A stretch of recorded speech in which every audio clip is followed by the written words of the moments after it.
Hello, listener. What you're about to hear is a Warui Deshou Patron Unlock. This is material which our Patreon supporters have early access to. If you'd like to experience these episodes when they're at their freshest, become a Warui Deshou patron today at patreon.com/WARUIDESHOU.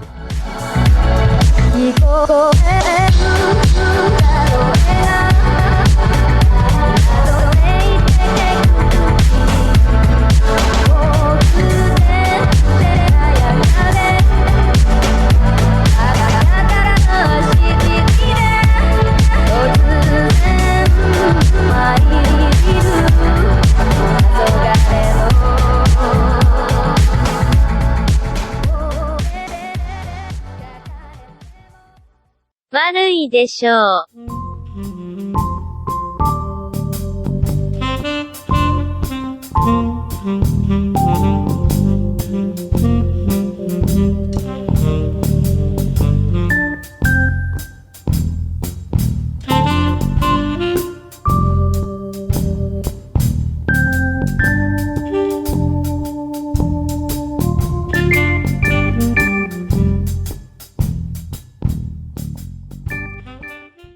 Hello, friends.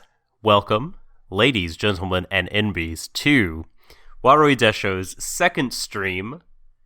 It is Kabukicho Sherlock Case File 221, Episode 7. The Subtle Doctor is here. Shadon is here. We are coming to you from... A scientifically impossible feat has occurred. We're coming to you from 2 different days. It is Wednesday here in Nashville, Tennessee, but in Manchester it is Thursday. Shadon has braved the early morning hours. It is ass o'clock in the morning where he is currently, but dedication, Holmes. He's up, he's here, he's ready and jazzed to talk about detecting. Shadon. I appreciate the effort there, Doc, and you were doing really, really well until you said jazzed, and, this is not the first time I've been up in the ridiculously early hours of the morning to talk about anime. I don't know if you can tell by my voice, by the way, folks, I apologise. But jazzed about Kabukicho Sherlock is, it's a fictive statement. There's some dubious elements to that, I will say that much. It's hard to get that way on, 9 hours of rest and a full meal and, when you're sound, let alone when you're groggy and barely alive. So we're going to try to power through. Sounds like my ground state. Indeed. So we're going to try to power through.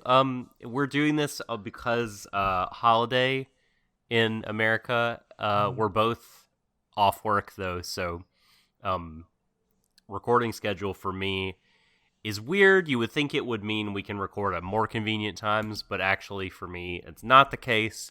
Yeah, Doc has to look after his 3 other children, never mind me. Indeed. That is so. And we spent today walking around various stores, sort of being like, all right, kids, tell us what you want for Christmas and we'll take pictures of it so that other people can know what you want. And that's how we spent a number of hours today. Very, very exciting. But speaking of very exciting, let's talk about this anime series. Shadon, let's talk about episode 7, Wife Looks into the Future. Okay. All right, I just want to comment on this episode title. It needs a colon, Shadon. Now, where you put the colon is up for debate. I could see wife, colon, looks into the future. I could see, wife looks into, colon, the future. I mean, there's a lot of different ways you could do it, but just wife looks into the future. Something about it just looks off. Well, isn't that a perfect metaphor for the show itself? It is. It definitely is. I think. Well, so Shadon, will you be able, in your current state, to tell us about A Scandal in Bohemia, the Conan Doyle story that this episode is, in fact... Well, I say in fact, but I'm pretty sure it's based on that. Right? I can confirm it absolutely is based on it, like right down to various plot points that happen in it. So, the show's caved, folks. It's finally given in. It's given into the temptation that so many Sherlock writers face, which is, do I include Irene Adler or not?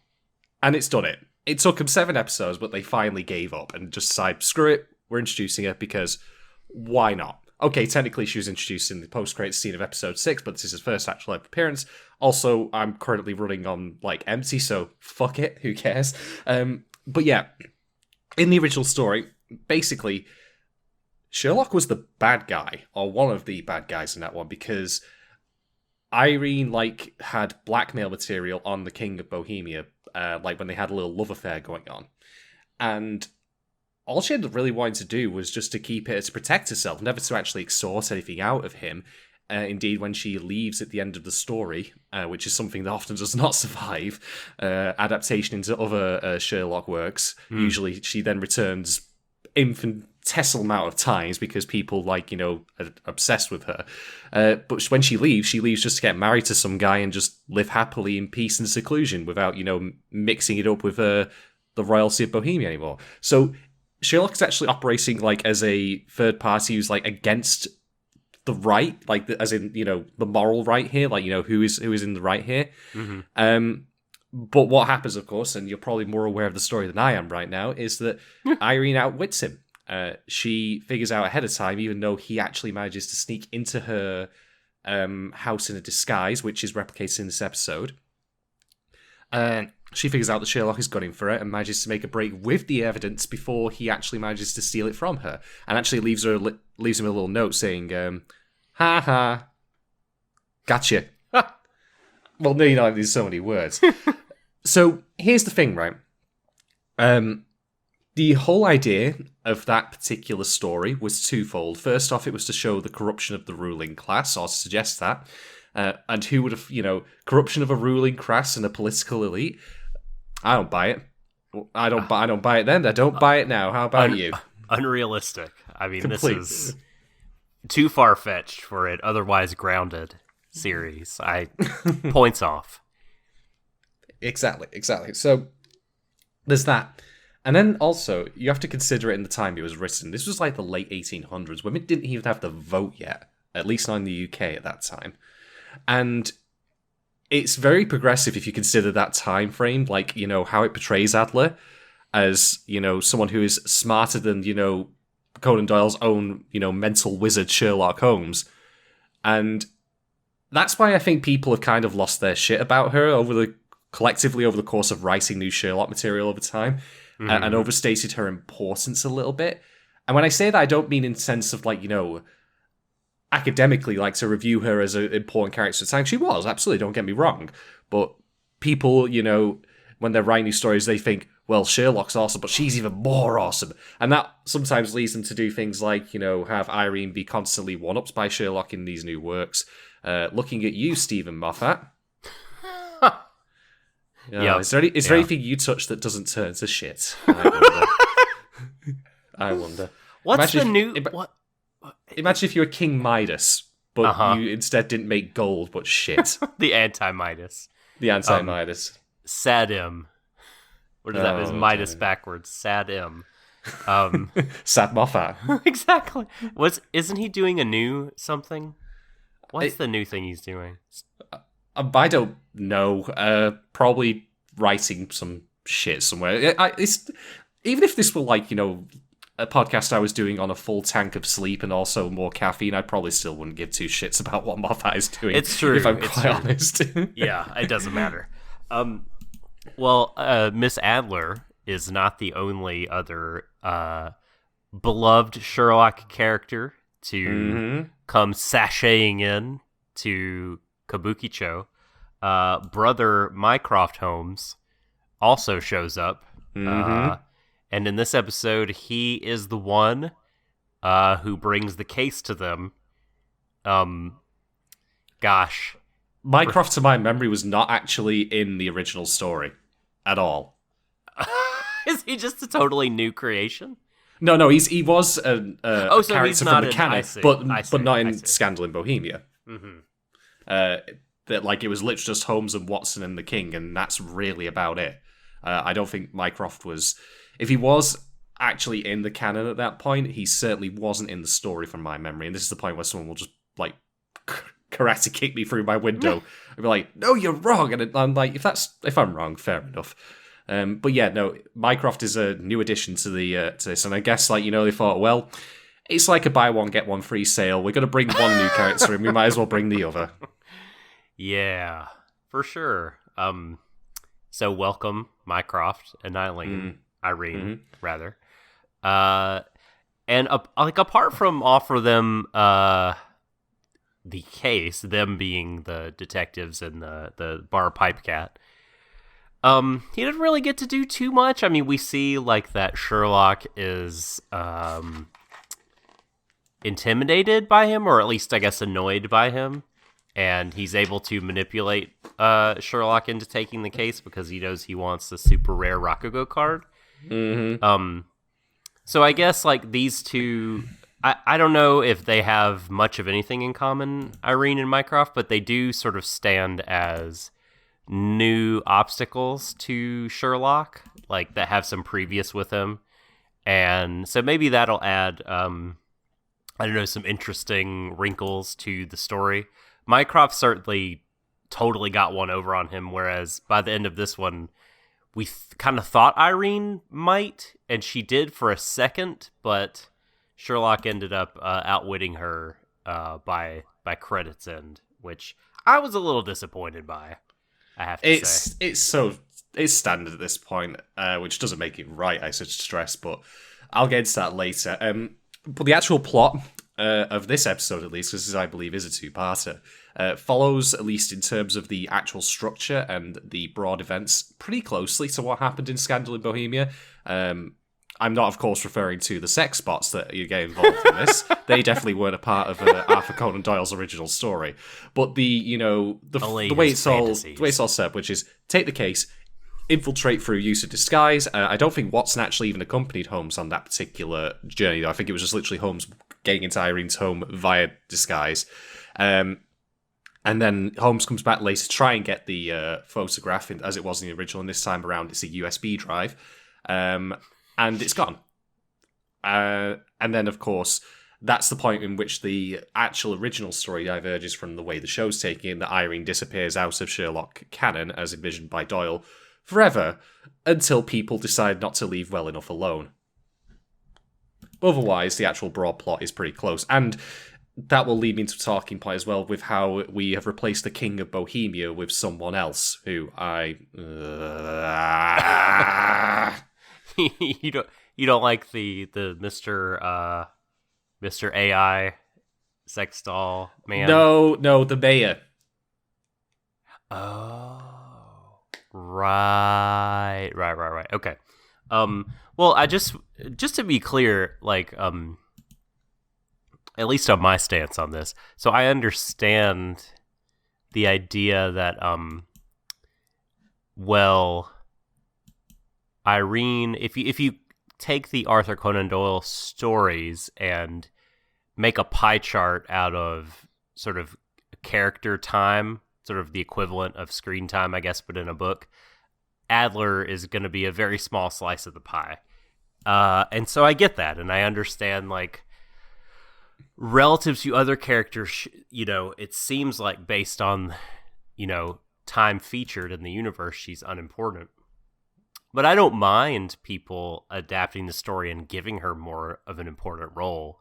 I think it's sort of, when we see it done the same way over and over, maybe it gets a little tired for people who read a lot of Sherlock. Or watch a lot of Sherlock stuff, I guess. But, like, I think that idea is pretty common in a lot of, like, grassroots fandom movements. Like, fans will see, I don't know, like a certain ship or a certain kind of minor character or a certain flavor of scene that doesn't sort of get a lot of time compared to the rest of what's in it, but like that is their hook. That's what really grabs them in, and then they kind of spin that up, you know, in various ways of the fandom, whether it's fan fiction, doujinshi, you know, fan games, whatever. So like I respect that. Like I don't have a problem with, you know, Adler kind of begetting like all these adaptations where her role is increased from the original. I don't mind that so much. It's like kind of what they do with it, maybe, where the issues would come in. Yep. Here's my beef with this, right? As you've rightly said, though, Doc, I have no issue in principle with Adler getting increased prominence in additional derivative works. Derivative meaning, of course, just that it's, you know, spun off from the original, not necessarily a statement on quality. What I have an issue with is that it tends to be that people do this with Adler for two reasons. And not a third reason, which they really should be doing it for. One of which is just simply as fan service, like, hey, you remember this character? Like, you know, look at how cool and important she is. Like, that's the most superficial kind of, like, derivation or expansion of a character from the original. And then there's the other, which is just that, you know, it's the same pitfall I told you about in the previous episodes we've covered, which is, how do you make a character competent? You either make them competent by showing them being competent, or you make everyone else look like an idiot. And that kind of ties in with the original if you do it with Adler, because Adler is so well known from Sherlock and as being the one who definitively beat him, that, if we twist out its head, it turns out that Sherlock's actually got the one up on it. It just makes it look even more smart and incredible. And I'm so tired of that shit. I'm so tired of all that kind of crap.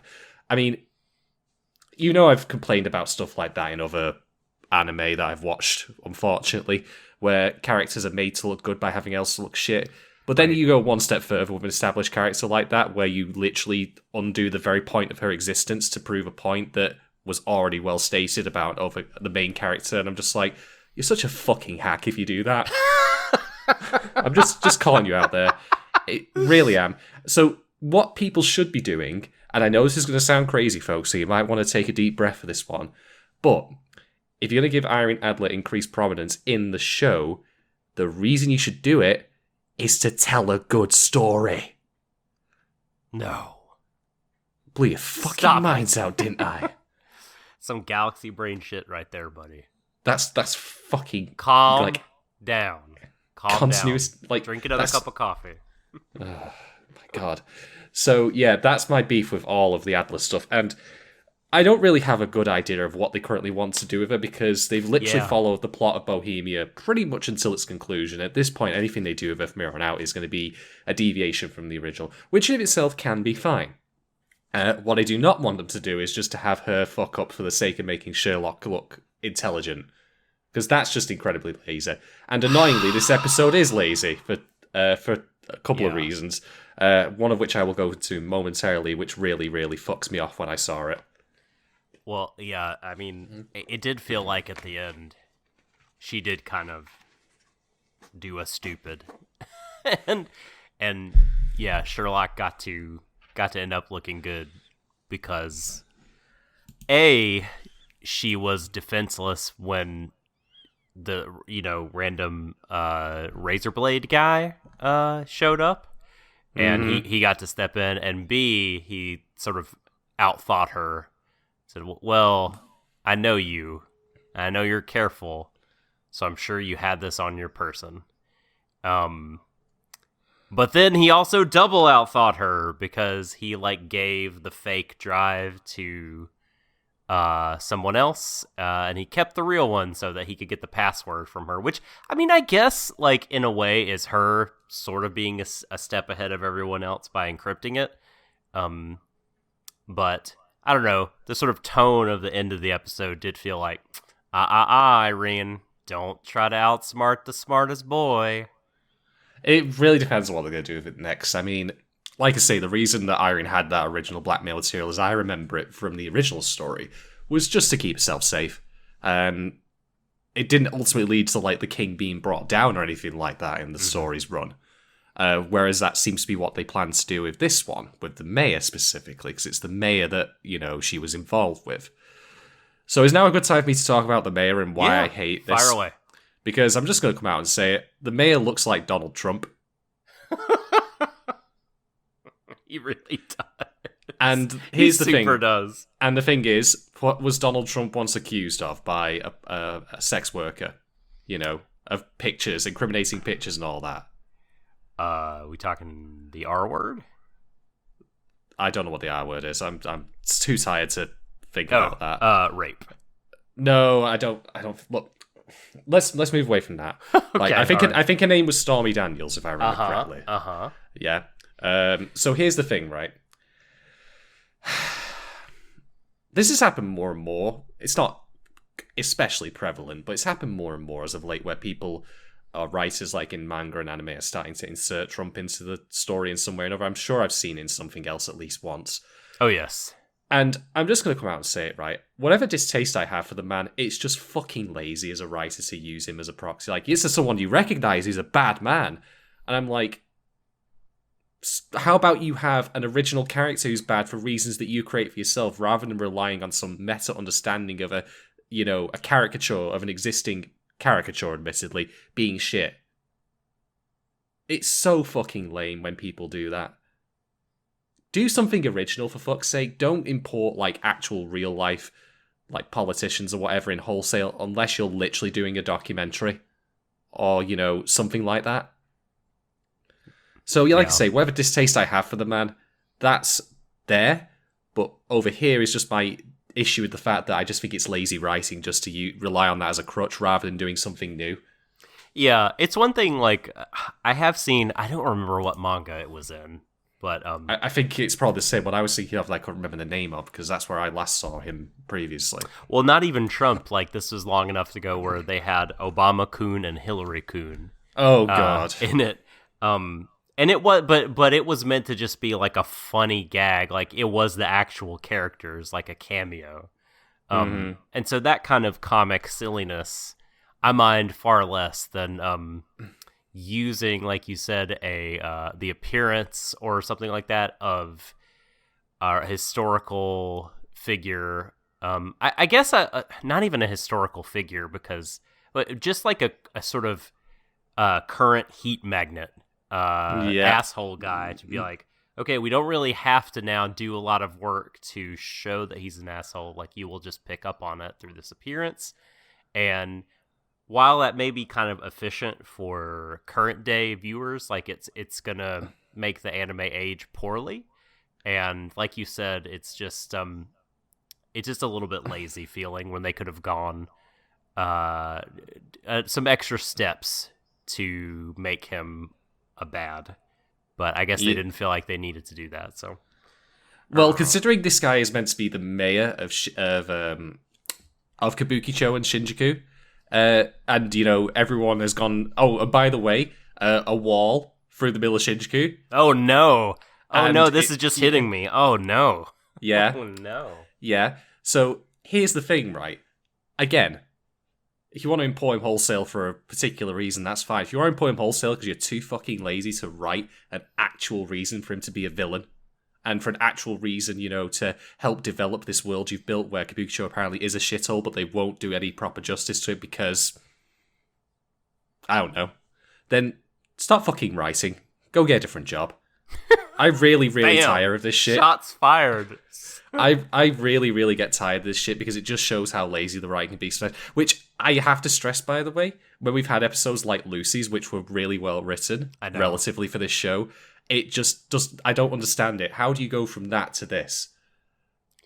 I don't fucking get it. So yeah, as I say, my distaste for the orange fucking hobgoblin is well known, and yet, as I say, even if I separate myself from that, we don't gain anything from not portraying characters like that necessarily, like I've said about a lot of other topics on this podcast. But using it as it is used here, which is just simply as a shorthand for this person is bad, no. Do better. Mm-hmm. F-, see me after class, red Sharpie, fuck off. Red Sharpie. Oh, well.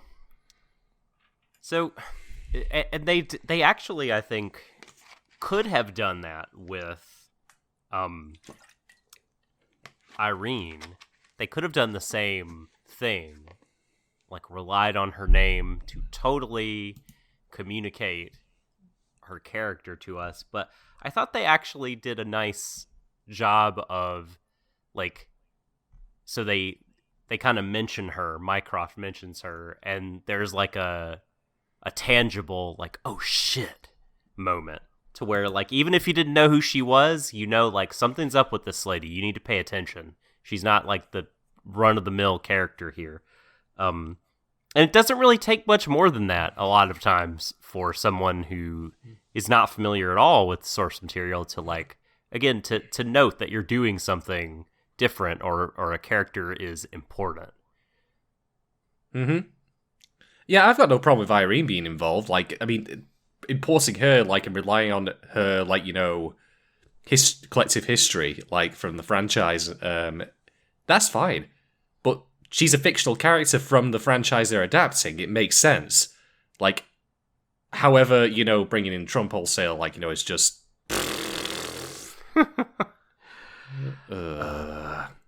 I did kind of enjoy, like, you know, obviously you said, like, the sex robots is not part of the original story, but I sort of really like that for the setting, future Kabukicho, you know, very red light district-y, very sort of seedy, Vegas-y type, like, it feels like of a piece with a lot of the rest of the stuff that we have seen going on. The milieu. So milieu, yeah. I was into that. I'm again going to disagree, and I'm going to tell you why. First off, again, I have no issue with the actual idea being used here, but all it seems to me that this was used for was as a one-off joke at the expense of Kobayashi. That's all the setup was for, really, in my opinion. Because, again, it's not showing any of, like, you know, the actual people outside of him, or maybe, you know, with people queuing up. Like, you know, there's no serious, like, discussion of, like, what that would do. I'm not asking for deep, profound, philosophical, like, sci-fi nonsense, like Blade Runner or some shit here. But it just, to me, again, seems like they ended it on the joke of, like, Kobayashi having used one of the robots, and now suddenly he's like, itchy. You know, yeah, he's super itchy. And I'm like, so that's what this whole setup was for. It was... don't forget, also, they got two jokes out of it, Shadon. It was that joke, and then also the fact that, you know, Watson had to reach into, presumably the robot's vagina to take the egg from it. Mm-hmm. The egg USB. Yeah. Oh man, I was laughing so much. I really didn't. Honestly, I did not mind it. Like it felt like at home in Kabukicho to me, and it felt like silly. And I don't know. It's the wave of the future, man. Wife, look into the future. I would be okay with that, as I say, if they did something more substantial with it, as opposed to just using it for an exceptionally long, like, setup to, you know, make Kobayashi look like an idiot. And I'm also willing to bet you that the robots will appear never again after this episode. That would be disappointing. Like, then it would really feel disjointed. Yeah, I'm willing to bet you that's what's going to happen. We will not see them again. By the way, since you brought up the robots, it now gives me a good time to talk about my next point, which is, let's talk about how you do and you don't do comedy. Because there was one joke that I really liked in this episode, which is that as Kobayashi's waiting in the queue for purchasing one of these robots, Sherlock hands him a box of tissues. And I laughed my ass off at this. I thought that was really, really funny. Because it was, you know, visual humor. It didn't, you know, over-explain it. And you know, if you're a wanker like me, I suppose, you can understand the joke. You can get it. Like, it was pretty sharp. That was a good joke. A good visual gag. And then they fucking ruined it afterwards by having Watson go, why does he need tissues? Like, and having Sherlock over-explain it, saying, Google it. And I'm just like... Call them a virgin as well. Yeah, which in this show means that you shoot rockets from your knees or whatever it was. So, here's the thing, right? Comedy. Let's talk comedy.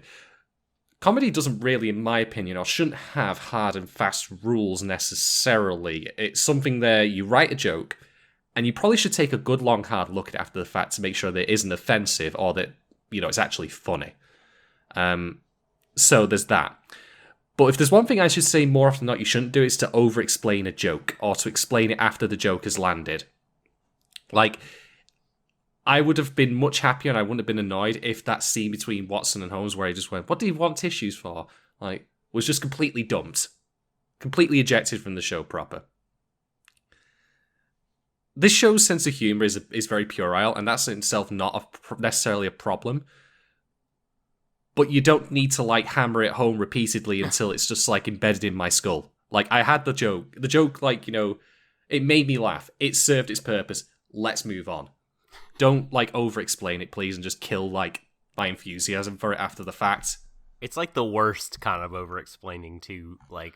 Because to me, you can do over-explaining comedically, like, the over-explaining of a joke that actually isn't funny... I think, can be done in a way that is very funny. I've laughed at a lot of, like, "Oh, don't you get it? It's the so-and-so." Yeah. This is like... No hard and fast rules. Yeah, exactly. But it's like, they just explained the joke that didn't need to be explained. And that was... Yeah, it was... If you're too innocent, by the way, to understand what the tissues were for, you probably shouldn't be watching Kabukicho Sherlock. This is not... Yeah, this is definitely not for you. Like, targeted for you. Yep. Oh boy. Yeah. So let me I'm trying to decide which question I should ask. Did we ever find out what was up with Miss Hudson? Like why she was depressed? Or is that for later? Okay, so that's just kind of it's a dangling thread there, maybe in the two-parter. I'm gonna assume again, like much else, it'll just amount to fuck all. That is no. They can't. No, that I'm gonna. Please don't do that show. But just I don't know if it's just realism, my type. Just the character moods. so dumb. I've never heard you say something with less of a straight face in all my life. I mean, I know that this is maybe my tiredness speaking here, but my cynicism is just back in overdrive with the show. Like. From as much as I complained, that the standalone character episodes couldn't carry the show on their own because inevitably they will run out of characters to cover and meaningful things that they can like derive from them. We're back now to adapting stories wholesale, and Adler herself, like, she didn't leave any like what was new and distinct about her from the original stories. Nothing that I could make out. She didn't leave, like, a very unique, like, impression on me, whereas, for whatever you can say about Sherlock, at least this interpretation of him is very, very wacky and different in his own way. Yeah. With the Rakugo and all that, which seems to have actually fallen off by the wayside a little bit here and there, as it turns out. But Adler here is just... there? She's just hot anime mom, number 47. Oh, by the way, did you get the impression, as I did, that all of the fembots were based off her? Yes, I definitely did. I don't know how to feel about that. That's Godfrey Norton's, like, love and appreciation for his girlfriend. Which is to make replicas of her so she can be fucks the world over. It's like, guys that date sex workers and are, like, cool and turned on by it, Who are we? Who are we to judge the love and kinks of others? Well, here's the thing, Dot, right? You're absolutely right. Maybe they should have made that a thing in the episode and address it, rather than just have it be a visual I don't want symbol. them going into those kind of details. That would feel like overkill to me. Well, why did they visually design, like, as in the showrunners, why did they visually design the robots to look like her then, if they're not going to address it? I don't know. Maybe they wanted to leave it as a mystery for you and me to deduce together. Well, I've got a proposed solution to this mystery, which is that they're all high off their fucking kites. Oh boy.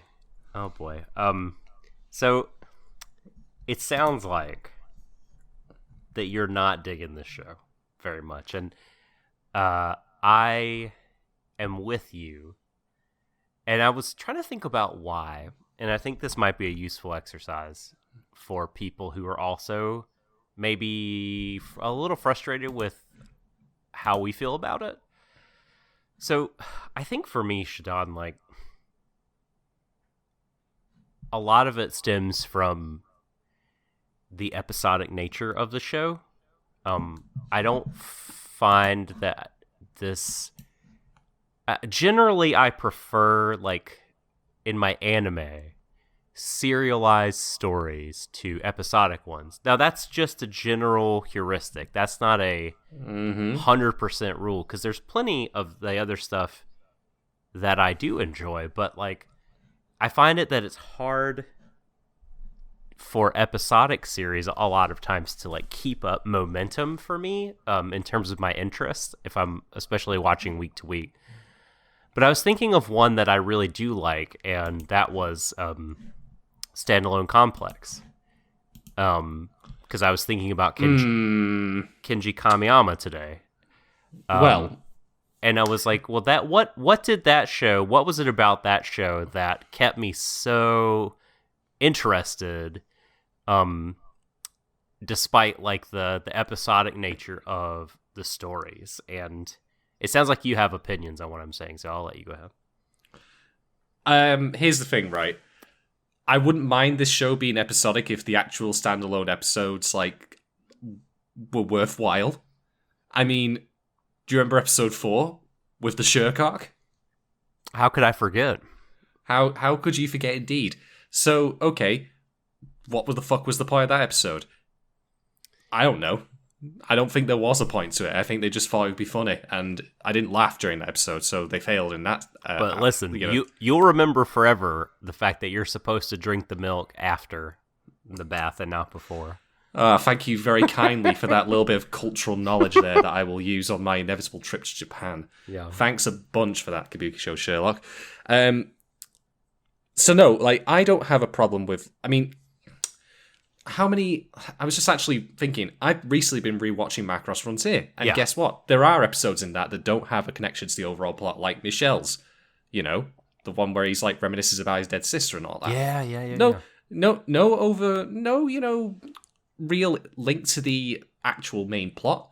Character-driven stuff, you know? Mm-hmm. But it was still fun to watch, it was still enjoyable, and gave us an insight into his character. So, I must stress, like, while I do prefer serialized storytelling a bit, if it's just a standalone episode-by-episode thing, like, let's say, Miss Kobayashi's Dragon Maid, which, you know, didn't have really an overarching plot or even a dress like that until the very end episode, I still enjoyed it because the individual episodes were enjoyable. It's just that Sherlock has this unfortunate crippling flaw, which is that the episodes are unremarkable or plain shit. Right. Right. So... I don't take umbrage with it simply because it's episodic. I take umbrage with it because it's just not interesting or funny. Yeah. Well, there are like not great episodes of Standalone Complex, especially in the first season, and you know there are less good episodes of like Cowboy Bebop, which is 4/5 episodic. But it's like, what do those shows have? Likeable characters? Yes, exactly. So like, even in those down moments, like, they don't lose interest for me because the casts are so strong and so likable, and we're so interested. Like, Major Kusanagi, Bato, Tosuga, like Section 9, like what are they going to get up to? Like, can I offer a controversial side opinion, by the way, just while we're here talking about Ghost in the Shell? Of course. I reckon that series would be so much worse if Togusa just flat out didn't exist in it. Oh, yeah. Because here's the thing, right? I remember watching the OVA version of the Laughing Man storyline, and the scenes in which Togusa is actually trying not to be killed by the guys who are attacking him as he visits the Sunflower Society is the best bit in the entire OVA, because you actually feel a sense that he might end up, dying. Yeah. It's that little thing called tension. Whereas, Kusunagi's like, getting the shit kicked out of him by this, like, power armor. And I'm like, please. Just a side note. That's why it's good that he's in it. But anyway, that's neither here nor there. Togusa's great. He's the best. But yeah, and like the same for the crew of the Bebop. Like, they could go off on their own, and they often do. They could be together. it's just like this crew, this cast, so freaking interesting, so fun.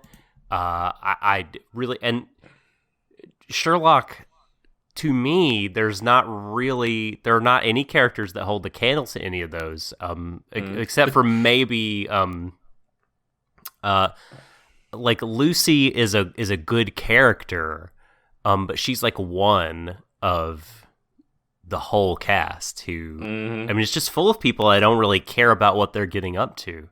Yeah, and I feel like that's not all my fault. It isn't any of your fault, honestly. So here's the thing, right? There's one key flaw in this show with regards to the characters, and that's, as I've said before, it's Watson.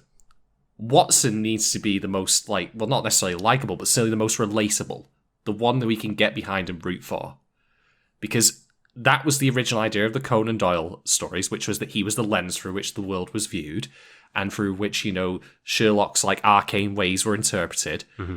And maybe if they were, so familiar with the source material, the writers of the show maybe should have picked up on why that was the case, why Conan Doyle did that, because, spoiler alert, he wasn't putting shit out for no reason. He wasn't just, having Watson be the viewpoint character just because it would be a laugh to do so. He had an intent in mind, which was, again, to have this unusual and, like, inscrutable person be passed through the perspective of your average English gentleman.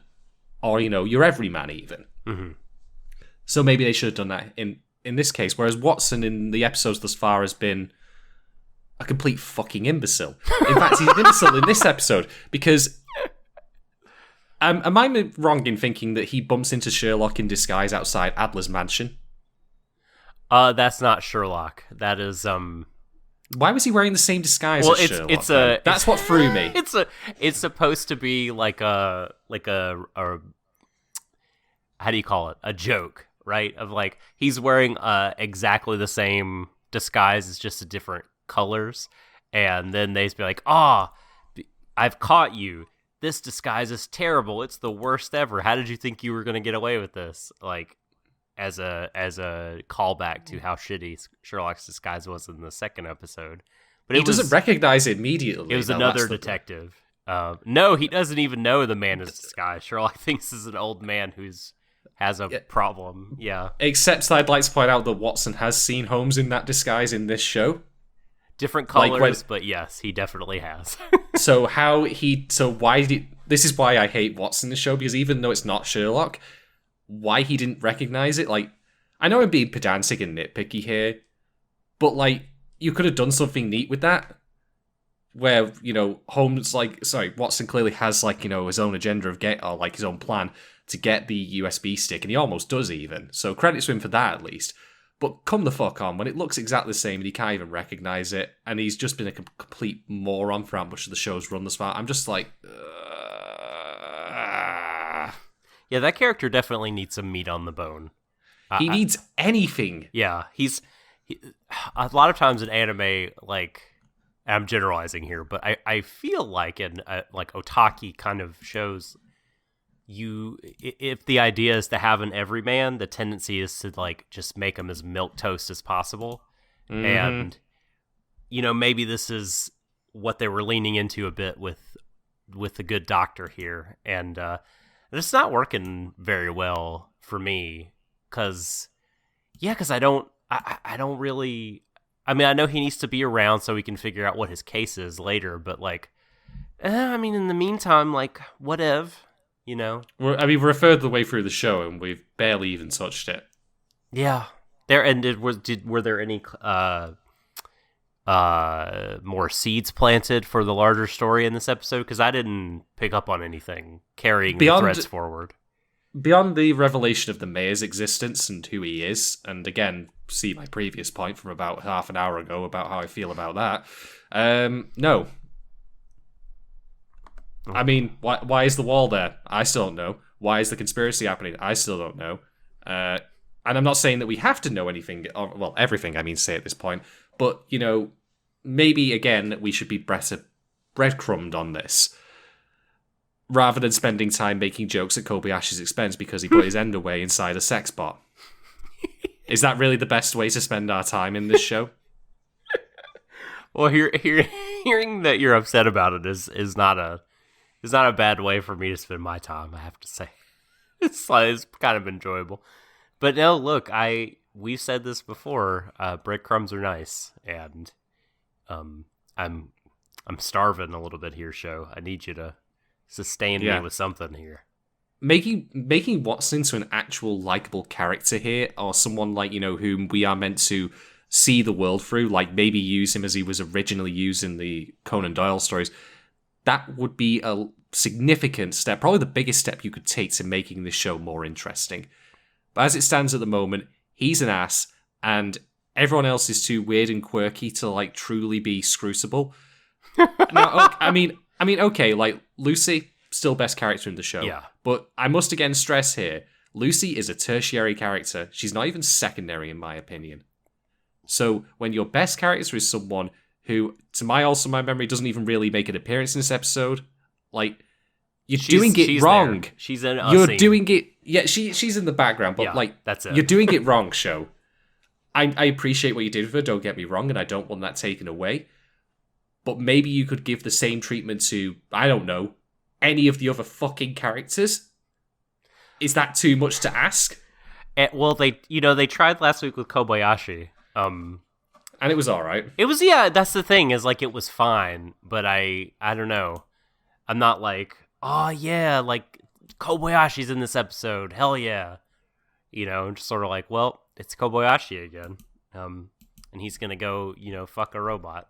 That's pretty interesting. Plug and play. I guess Great. God damn it, how dare you. Oh, goodness. Well, I had another point. Oh, that other point was not only it for me, it's not just that you have a lot of quirky characters who we haven't dived into, because like we have the cop, we have Miss Hudson, several characters who we don't really know anything about. The neat freak detective, but we have a character who I actively dislike and who's done nothing to win me over at all, and that is Mr. Holmes himself. This episode he was just a dick some more, and great, good. You're really winning me over here, and and look, so I have liked shows about dicks. Breaking Bad, amazing. Mad Men, incredible. Shows about bad people, that I still want to spend time with them. They are fascinating and great. Like, I just don't find Sherlock fascinating. Like, he's just an asshole, and he hasn't really been made interesting because he doesn't really have a flaw. So I don't know. I don't really like him. Well, here's the thing, right? I haven't seen Mad Men, but I have seen Breaking Bad. You were not at any point meant to find, like, Walter White, likable. Well, at least not after the first season, I would argue. We can certainly argue specifics. Indeed. But you're not meant to, like, root for his actions. Like, he does horrible, awful things, and that, in the end, is his downfall. That's the key. When you have characters who are dicks, usually what you want to do is to then show their dickishness being the downfall or of them, or something that continually leads them to being in a bad place like where they are right now.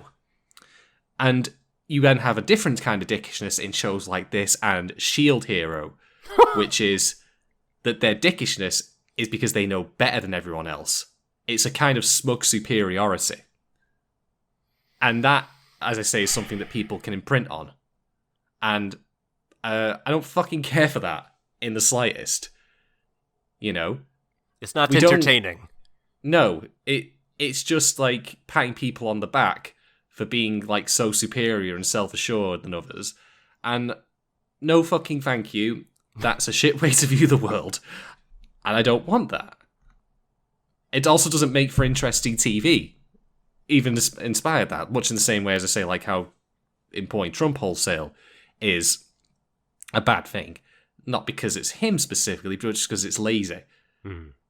It's lazy to also do this just to pander to people, with like, hey, here's this character who's smug and spirit. And this is what I said about like the very first episode we did, where I felt like, you know, a lot of people like identified with Holmes because they thought, well, he just knows better than everyone else, doesn't he? You know, it's that kind of like self-assured, like smug, superior nature, and I just don't fucking care for it at all. You're saying a lot of people are waiting on the moment where like they get to like walk into a room and be like, well, actually. Yep. And then yep. own everyone. Yeah. And then, yep. you know, be like, now that I've all owned you, I'm going to go have a lot of sex and get free money. Yep. Yep. I mean, you did, after all, describe Sherlock as being woke on a woman previously. That's why I think the whole idea of it is he's being woke, and that's why people are supposed to like him. And, you know, I'm not saying you don't have to make a character woke. That's fine, you can do that, but maybe do it for a reason other than just, you know, like, because. Doesn't make for an interesting character in the end, I'm sorry. Do you have any other talking points about episode 7 here? Not really. All I'm going to say now is it's just that we're in uncharted territory here with this show, because now that Adler's in and now that her origin story has been done, pretty much as I say, point for point, although missing a lot of the points of it and not being as good. That by the way is pretty bad when you've not even reached the same standard. It's pretty shocking, isn't it?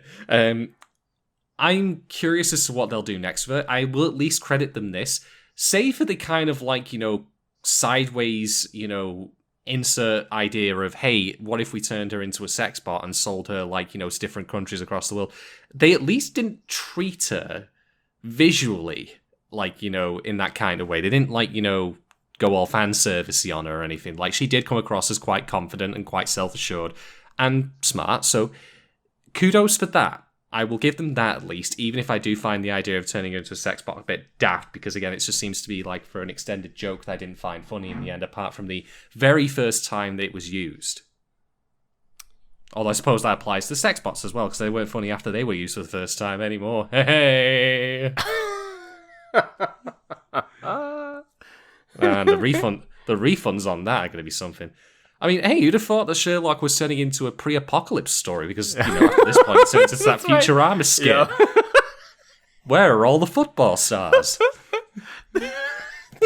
Yeah, just we'll get to see like a montage of like when the bots are like go public and they're shipped out to the nation of Japan and then the world, and in the background it'll be sort of transparent, like the birth rate chart with like plunging downward. Yeah, and then insert stock footage of the Hindenburg disaster just for effect. You know what I just read that made me really sad? Do you remember the name of the mayor, the Trump guy in this episode? I don't.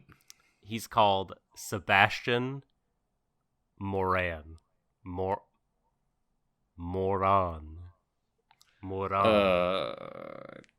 Mayor Moran.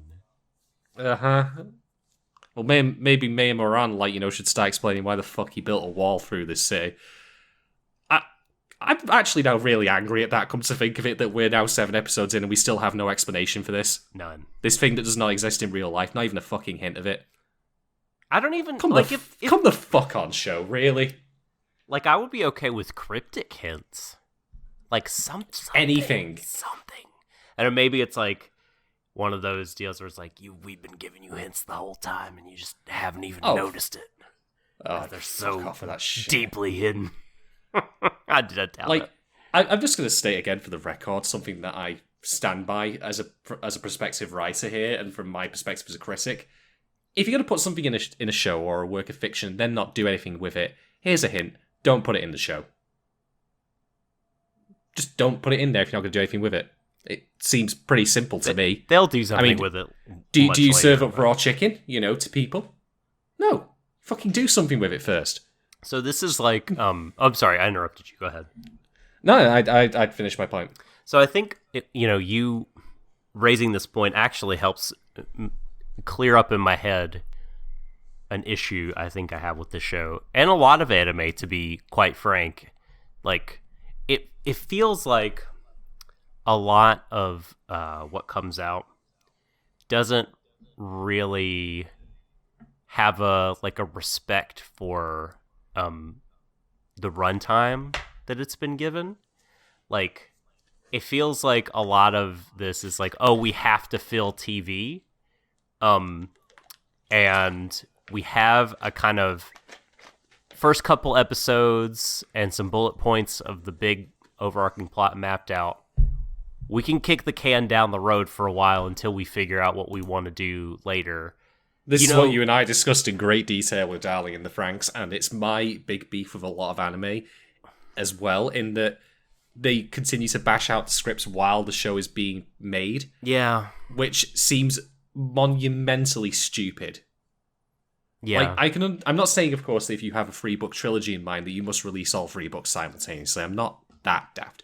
But you must have a concrete plan of what your story should be before you, I would argue, start animating. Like, fuck what Sakuga people say, like, you know, where it's all about the animation telling the story. No, fuck that. You can't do that without a story to begin with. And you certainly should not be making a story up as you go along.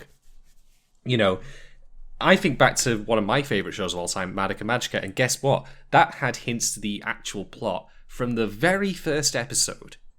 Like, that was meticulously well scripted and crafted. Whether you like the show or not, it is undeniably an extraordinarily well written script. It is efficient, it makes good use of its runtime, it sees a lot of hints as it goes along, it's very well textured. Like, that's why I adore that show so much beyond simply also its content, because it's just it's just really well written.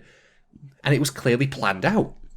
Save for the fact that the fans then ruined it, but well, I still think that Jenna Abachi, by the way, is possibly the most baller man in anime, because he wrote a show which was essentially about be careful what you wish for, and then the fans got irate that it ended the way it did, and he was like, oh really?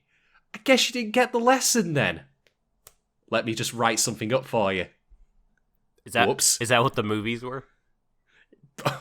I don't know if I should spoil it or not, but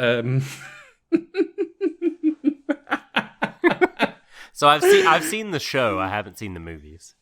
Well, from my understanding of the movies, Madoka does indeed come back, but that's only because Homura is like trapped in her own like witch's nightmare at this point, and it kind of undoes everything that happened in the show, but also means that, you know, that Homura now like has become a witch herself and is controlling the world, and that's the note that the films end on. Oh my god! So things are worse than they started. Spoilers because people were for these because movies. people were oh fuck it, who cares? Because people were mad, like, you know, that Madoka was dead, quote unquote, even though like I found it very bittersweet. But yeah. So good on you, Jen. Good on you for, you know, taking your fan base's wishes and completely and utterly mind-fucking them as a result. Oh, you wanted more, did you? You wanted more, did you, motherfuckers? Well, here you go, then. Have some movies. Have some movies that leave things even worse than they originally started with. Because you didn't get the one lesson my show was trying to impart on you. For all that you're fans, you don't know what the fuck you're talking about. What a guy.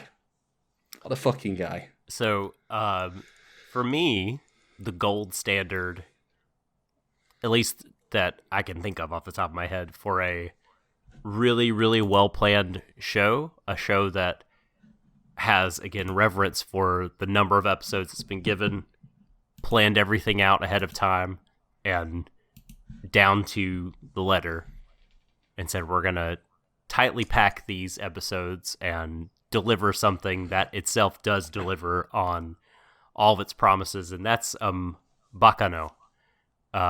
It's 11 episode anime by it was written by, it's this light novels, but it's the guy that wrote Durarara, which is probably more famous, which is kind of a shame. Not that it's famous, but that it overshadows Bakano.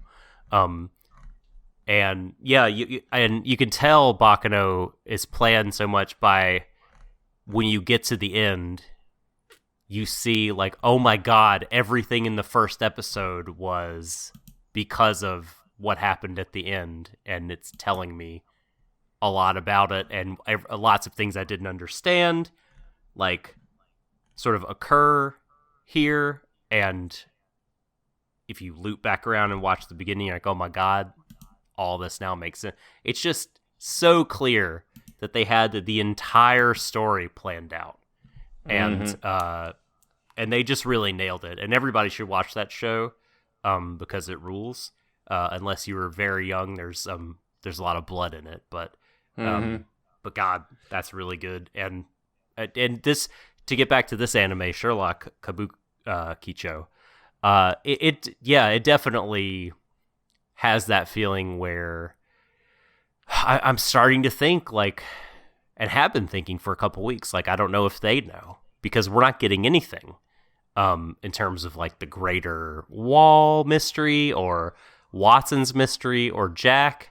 And I mean, I guess you could argue, like, okay, but no, you're getting character episodes, so that's like something, but I just need more from the overarching story, just sprinkled in. Again, even if it's cryptic, just something, some kind of hint. But it just feels like it's there, and it's going to sit there until, like, episode, 18, when they're like, all right, now we're going to do the Wall end thing. And up to that point, it's just like they could have been doing it, but they're not, which makes me feel like I've wasted my time in some ways, As I say, if you're not going to do anything with it, don't put it in the fucking show. It's really that simple. And then you do other things with the time you freed up by not including this stuff. Yeah.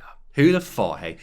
One caveat I need to make to all the stuff we've discussed, though, is I'm aware, of course, there are shows that have been going on for a very long time, like One Piece, for example. Now, personally, not my cup of tea to be watching a show that's like 500 plus episodes long. That's just me, though. And here's the thing. From what I've seen of the way people treat One Piece, the reason that they keep coming back to it is because they want to see new adventures with the characters they've known for so long. This is why people still watch Pokemon, for example. Or, I don't know, something like Dragon Ball, where the characters do change over time. They have families and everything now, for Christ's sake. Like, there is an ongoing story with characters that you really, really like. Mm-hmm. So, when I say that, I want a structure and a plan to it, maybe not necessarily, but at the very, very, very least, I want characters I can get behind. And currently we have one who is, like, not even, like, on the pecking order, like, well... And that's not an insult, that's just a fact. No, that's just, yeah, like, the best character thus far has been the one who had the best character-driven episode, of which there's only been 2, so that's kind of like, a 2-horse race, really. And everyone else has just been bleh. Well, look, different shows have different goals. You know what I mean? Like what's the goal of this show then? Oh no, this is not me. No, this is me supporting your point. This is not me contradicting your point. This is me and like, that's I say, like, I just don't know still what this show's trying to do. What does it want to be? So, like, shows like Doraemon has been going on for, I don't know, probably about as long as I've been alive on Japanese TV. But it's a sitcom, it's like to make people laugh on an episode per episode basis. And that's, to endear you to the cat without ears. One Piece, like you said, the goal is to, like, have these really likable superhero characters, have these shonen arcs, battle arcs, go on adventures. But this show, it knows it's got 24 episodes. It knows it's a Sherlock Holmes thing. It has set out in the very beginning that we have Jack the Ripper, a serial killer case. We have this Wall, and we have John Watson with a mysterious case that he wants to bring to Sherlock. These kind of 3 central mysteries that you can have smaller mysteries, be around, of course, and you can have character-focused episodes, but those 3 things seem like they are like the sun, which these other planets orbit around, and we just have gotten jack shit about Jack them. Jack the Ripper shit. Yeah, pretty much. So we'll see what happens next week with Adler and what they do, because that's going to be new stuff, and I'll be watching that very closely because I don't know. We'll find out. We will find out. We'll be back next week to cover Kabukicho Sherlock Episode 8, Irene Adler Part 2, Electric Boogaloo, I guess. The Ocho. The Ocho. It's always good when the Ocho comes around. I'm sure there have been instances in the past where I've watched Episode 8 of shows and it's been anything but the Ocho. Most of the time. Most of the time. I'm going to start crying in a second. Oh, man. Well, look, I think we've probably said all there is to say for us about Episode 7, and you need to go back to sleep. I need to go for a jog and then probably watch some Godzilla. Are you gonna question your life choices while going on said jog? I'm going to stave off the questions by listening to an audiobook. Is it going to be The Adventures of Sherlock Holmes? No! It definitely won't. It definitely won't, and I hate that now this is in the universe as a image. It's not happening. No, I've just finished the 4th Ice and Fire book, and so I'm doing the prequel Ice and Fire book while I wait for the 5th one to come available. Yes, I will be indulging in some well-written prose that is definitely planned. Definitely planned out, George. Well, but at least that comes to the books in that series. Yeah, no, for sure. Not the show so much. Yeah, I don't know about anything at all about the TV show. But anyway, this is not the Game of Thrones pod. This is Warui Deshou, and this has been the second stream, episode 7, Kabukicho Sherlock. Thank you so much, our dear, lovely patrons, for supporting us. This episode will, of course, be in your lap first, and if you are not a patron, and you're getting this a couple weeks late, you can join our community of patrons by going to patreon.com/WaruiDeshow, and we got 3 budget-friendly tiers offering you all kinds of rewards, like Discord access and roles, the ability to vote in polls that shape the content, bonus episodes, audio essays, you name it, it's there. Good stuff coming out. Our Christmas Ghiblies are coming out very soon. You're definitely going to want to get on that. That's for all patrons. But if you're not able to support us on Patreon, leave us a review, a rating on Apple Podcasts, like us, follow us on SoundCloud, follow us on Twitter, YouTube, etc., etc. You know what buttons to smash. You know where to smash them. Shadon needs to go back to sleep. So, for that tired man in Manchester, I am the Subtle Doctor, saying, embrace each other, everyone, to the ends of the universe. Good night.